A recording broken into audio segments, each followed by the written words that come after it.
Hallelujah. परमेश्वर का धन्यवाद हो इस दिन इस समय के लिए। परमेश्वर ने हमें मौका दिया कि एक बार प्रभु यीशु मसीह के वचनों के ऊपर मनन करें, उसको सुने। लूका रचित सुसमाचार उसका अध्याय 9 उसका 23 से, यदि कोई मेरे पीछे आना चाहे तो अपने आप से इनकार करे और प्रतिदिन अपना क्रूस उठाए मेरे पीछे हो ले। प्रतिदिन अपना क्रूस उठाने का मतलब है कि अपने आप को रोज अपने शरीर प्राण आत्मा को परमेश्वर के हाथ में क्या कर देना, समर्पण कर देना। क्योंकि एक बहुत सुंदर वचन है, मैं आपके सामने रखता हूँ। उस गलती की पुस्तक उसका अध्याय 2 उसका 20 आयत कहता है, मैं मसीह के साथ क्रूस पर चढ़ाया गया हूँ, अब मैं जीवित नहीं रहा पर मसीह मुझ में जीवित है, और मैं शरीर में अब जो जीवित हूँ तो केवल उस विश्वास से जीवित हूँ जो परमेश्वर के पुत्र पर है, जिसने मुझसे प्रेम किया और मेरे लिए अपने आप को दे दिया। हालेलुया। एक एक बात को अगर वहाँ समझते हैं तो सुबह उठकर हम प्रार्थना जब करें तो हम अपना शरीर प्राण और आत्मा परमेश्वर के हाथ में, परमेश्वर के साथ में यीशु मसीह के नाम से क्रूस पर चढ़ा दे। मतलब प्रभु मेरी नहीं, प्रभु तेरी इच्छा पूरी हो। जब आप अपनी इच्छा को मारते हो, प्रभु की इच्छा पूरी करते हैं, मतलब उसकी इच्छा वचन के अनुसार जीवन व्यतीत करते, उसी को कहते हैं कि अपना क्रूस उठाकर यीशु मसीह के पीछे चलना। कैसा है, कैसा कहता है परमेश्वर का वचन? हाँ, गलती 2:20 में, मैं मसीह के साथ क्रूस पर चढ़ा गया। मतलब अपनी सारी इच्छा योजना को, अपना जो व्यक्तिगत बात है वो सब कुछ लालसाओं को क्रूस पर चढ़ाना। दूसरी बात, अब मैं जीवित नहीं रहा पर मसीह मुझ में जीवित है। अब मैं नहीं जीता परंतु मसीह मुझ में जीना चाहिए। मसीह की इच्छा है कि परमेश्वर की इच्छा को पूरी करना। मसीह की इच्छा क्या है? परमेश्वर की बातों को सुनना। मसीह की इच्छा है परमेश्वर की बातों को सुनना और अपना जीवन व्यतीत करना। यूहन्ना में बहुत जगह लिखा है, जो परमेश्वर यीशु मसीह के बारे में वचन के रूप में कहता है, मैं पिता से जो सुनता हूँ वही करता। परमेश्वर, मैं अपनी इच्छा से कुछ नहीं करता, जो मैं अपने पिता को करते देखता हूँ वही मैं करता हूँ। जो भी इच्छा थी, मेरी लालसा थी, सबको क्या कर दिया, मैंने चढ़ा दिया। इसलिए परमेश्वर का और एक वचन कहता है कि मसीह यीशु में हम क्या करें, शरीर की अभिलाषा, आंखों की अभिलाषा, जीविका घमंड नहीं, परंतु मसीह यीशु में अपने आप को क्रूस पर डेली समर्पण कर देना। और क्या कहता है, मैं अब जीवित नहीं रहा, अब हम जो जीते, मसीह मुझ में, मैं मसीह में, जीना है पर मसीह मुझ में जीवित है। अब जब हम मसीह यीशु में पाए जाते, मसीह यीशु में नई सृष्टि होने के कारण हमारे मन के बदल जाने से भी हमारा चाल चलन भी बदल जाना चाहिए। क्योंकि जब मसीह आता है, जब हमारा जीवन मसीह यीशु के वचन के अनुसार मसीह के पीछे, मसीह मतलब जीसस, यीशु मसीह, यीशु का मतलब होता है मोक्षदाता, उद्धार करता। मसीहा मतलब बचाने वाला, अभिषेक, उसको अभिषेक भी बोलते हैं। तो वो बचाने वाले के पीछे आप चलेंगे तो आप स्वयं बच जाएंगे और आपके द्वारा दूसरे भी बचाए जाएंगे। इसीलिए कहता है, मैं शरीर में अब जो जीवित हूं तो केवल उस विश्वास से जीवित हूं जो परमेश्वर के पुत्र पर है।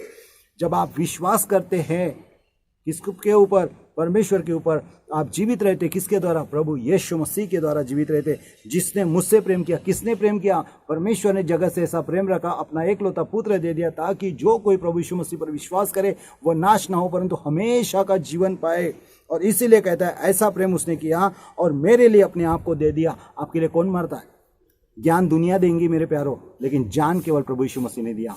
जान केवल प्रभु यीशु मसीह ने दिया। ज्ञान तो गरीब, सब बड़े छोटे मोटे हर प्रकार के लोग देंगे, लेकिन इस दुनिया में जान मेरे लिए और आपके लिए केवल यीशु मसीह ने दिया।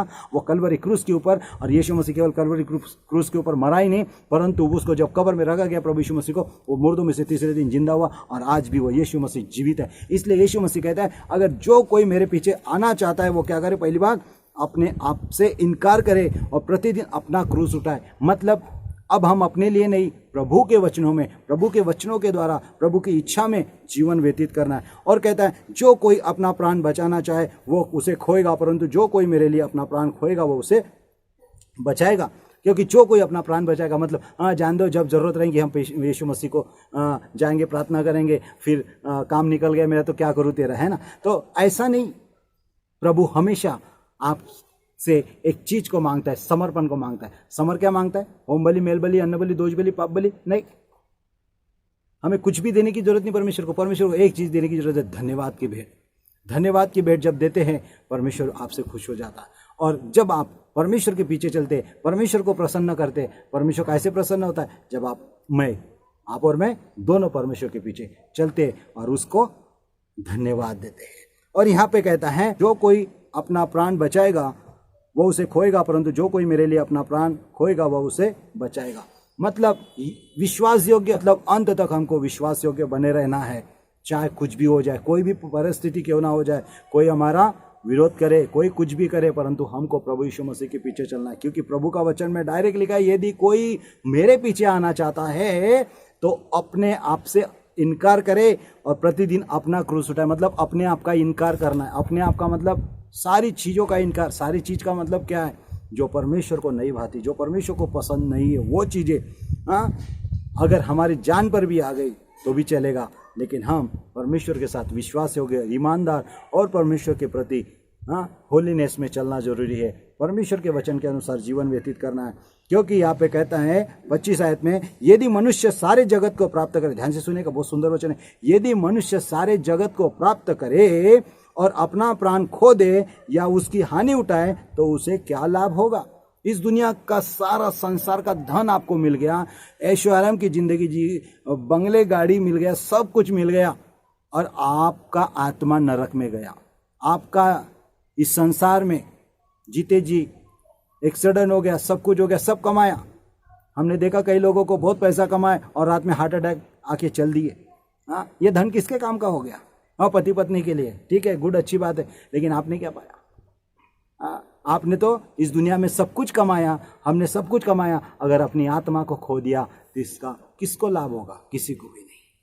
और यहाँ पे कहता है लूका रचित सुसमाचार 9:26, जो कोई मुझसे और मेरी बातों से लजाएगा, मनुष्य का पुत्र भी जब अपनी और अपने पिता की और पवित्र स्वर्गदूतों की महिमा सहित आएगा तो उसे लजाएगा।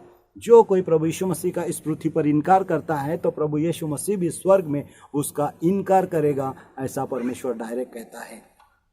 और प्रभु का वचन कहता है, मैं तुमसे सच सच कहता हूं कि जो यहाँ खड़े हैं उनमें से कुछ ऐसे हैं, जब तक परमेश्वर के राज्य को न देख ले तब तक मृत्यु का स्वाद न चखेंगे।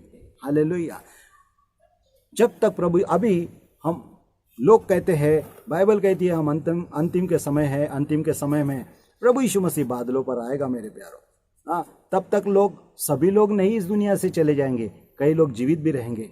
तो परमेश्वर यहाँ पे कहता है, मैं तुमसे सच कहता हूँ, जो यहाँ खड़े हैं, जो सुन रहे हैं, उनमें से कुछ ऐसे हैं, जब तक परमेश्वर का राज्य न देख ले तब तक मृत्यु का स्वाद न चखेंगे।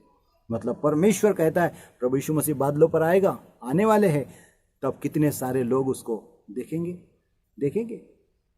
गुप्त आगमन होगा, गुप्त आगमन होगा। और तब क्या होगा?